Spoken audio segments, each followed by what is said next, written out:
دا د تیر اداري معلول نظامیان دي چې اوس د شهیدانو او معلولینو چارو وزارت ته د خپل کلني حقوقو پسې راغلي دي. او د اتو میاشتو معاش مې اخیستی د اسلامي امارات نه مننه کوم. د تیر نظام بریدمل وم. یکی از سربازای سابق دوره جمهوریت هستم و ما از دولت فعلی امارات اسلامی خوش هستیم.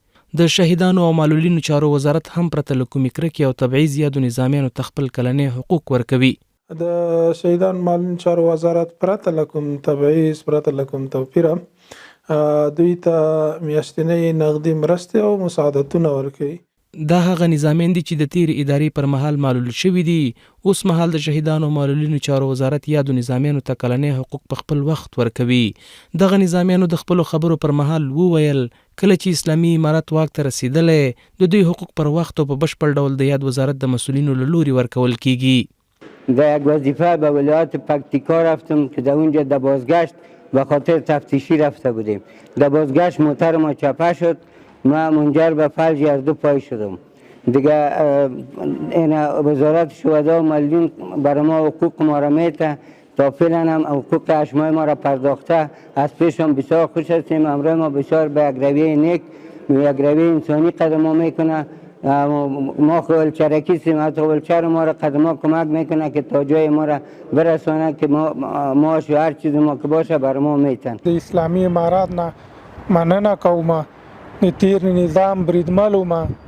په لیوی اول کنډه کېدو ټولېدو کې مې وظیفه وله. په غزني ولایت کې لګېدلی یم. 8 میاشتو معاش را کړی ده. 4 میاشتو پاتې هغه هم راکوي انشاءالله. او د اسلامي امارات نه مننه کوم. همدارنګه دغه نظامیانو د اسلامي امارت له مسؤلینو څخه خوښي څرګنده کړه.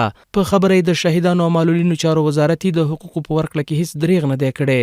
د دوی په خبره اوس مهال د نیم کال معاشات ترلاسه کړي او د نیم کال معاشات به په راتلونکي څو ورځو کې ترلاسه کړي. یکی از سربازای سابق دوره جمهوریت هستم و ما از دولت فعلی امارات اسلامی خوش هستیم.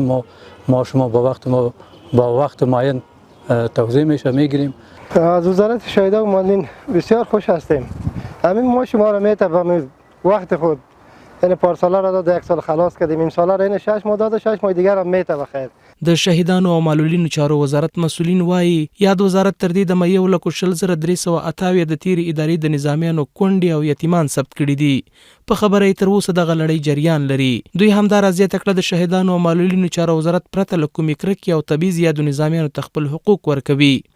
د شهیدانو معلولینو چارو وزارت سره تر اوسه پورې 1,00,388 تنه د تیرې ادارې نظامي معلولین، د تیرې ادارې د نظامي عسکرو پاتې یتیمان او کونډې د ثبت او رجسټر دي. د شهیدانو معلولینو چارو وزارت پرته له کوم تبعیض پرته له کوم توپیره دوی ته میاشتنۍ نغدي مرستې او مساعدتونه ورکوي. د میاشتنۍ نغدي مرستو ترڅنګ کله کله دوی سره د ځینو مؤسساتو له لارې نه هم کومکونه کیږي. دا په داسې حال کې ده چې تر دې دمه د شهیدانو او معلولینو چارو وزارت په ټول هیواد کې 1,80,000 معلولین، کونډې، یتیمان ثبت او راجستر کړي چې ټولو ته په ټاکلي وخت خپل حقوق ورکول کیږي.